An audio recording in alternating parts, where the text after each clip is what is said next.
Good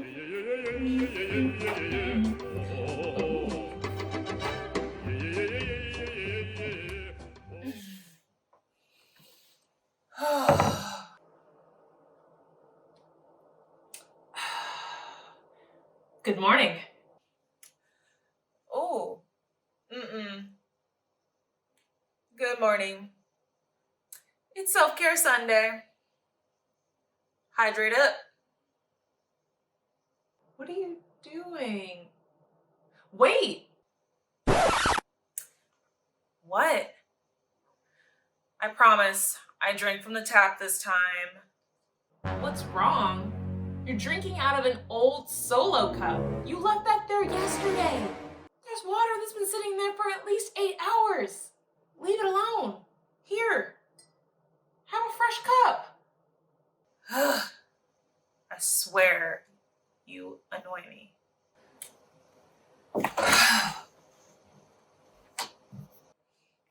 Yes. New pants, about to pop this tag. Aren't those pants you bought yesterday? You bet. Yeah, I think you need to wash them. Don't put those on yet. Those are plastic. You know what stretchy pants mean? They mean polyester, rayon. They mean trouble, especially if you're gonna go and sweat in them. I swear I can't do anything. Well, fine then. If you're not gonna let me drink water, go for a run, I guess I'll just have a spa day. Plastic. Why are you painting your nails? Can you do something that doesn't revolve around plastic right now? What is it with you? You won't let me drink water? You won't let me go outside to work out in my clothes? And now you don't want me painting my nails? It's like you're anti self care. You literally spent this entire morning surrounded by fresh plastic. It's not just the plastic that's an issue, it's also the chemicals inside of it. What's the big deal with having chemicals inside of plastic? Well, let me tell you about chemicals in plastic. Just do it.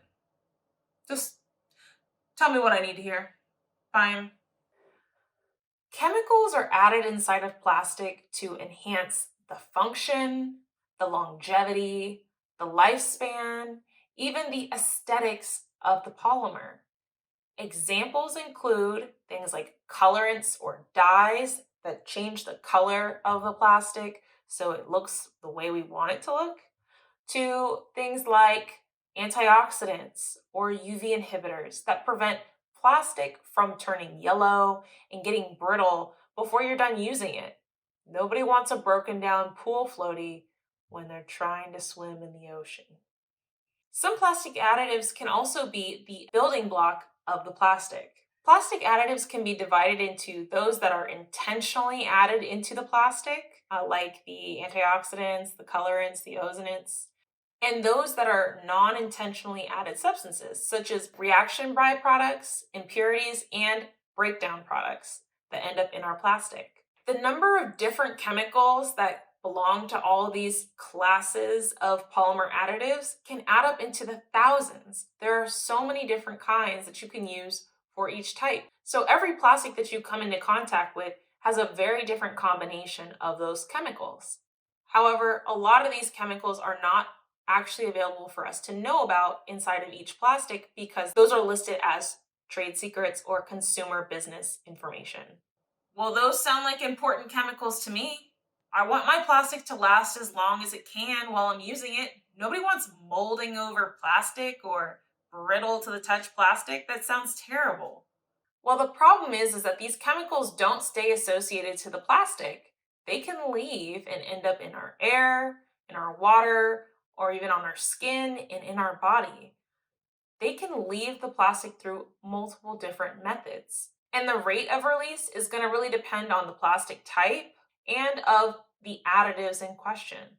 So some of these chemicals are going to be able to be released much faster than others due to things like their size and their interactions with the plastic and how well they bind or zorb to the plastic. When we think about water or even sweat, the physical conditions of that water can also determine how fast those chemicals end up being released. So things like drinking from a solo cup, if it hasn't been properly washed the first time, it's likely that there's residue plastic additives on the surface and that the first couple hours are going to release a significant quantity of those additives. Well, I'm sure companies wouldn't put harmful chemicals inside of their plastic. That just doesn't make any sense. That's not really true. We should be worried about these chemicals. One study found over 4,000 different kinds of chemicals present in just plastic packaging. Of those 4,000, 250 chemicals were found to be known human health and environmental hazards, which doesn't mean that the other chemicals are safe. It means that there's a huge lack in toxicity data for them to complete analysis of those compounds. Most of these have not been thoroughly studied, and many chemicals have not undergone rigorous toxicology studies to see the effects on humans or wildlife.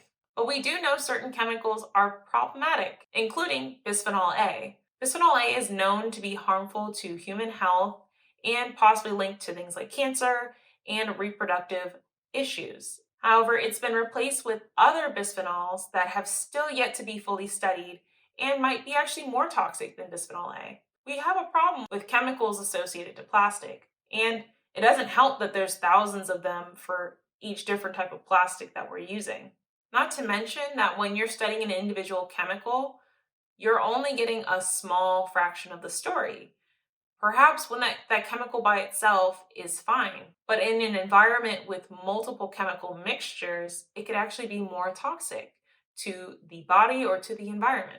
And once it leaves the plastic, it can actually change into other forms of chemicals because of its exposure to air, to water, to sunlight, and time.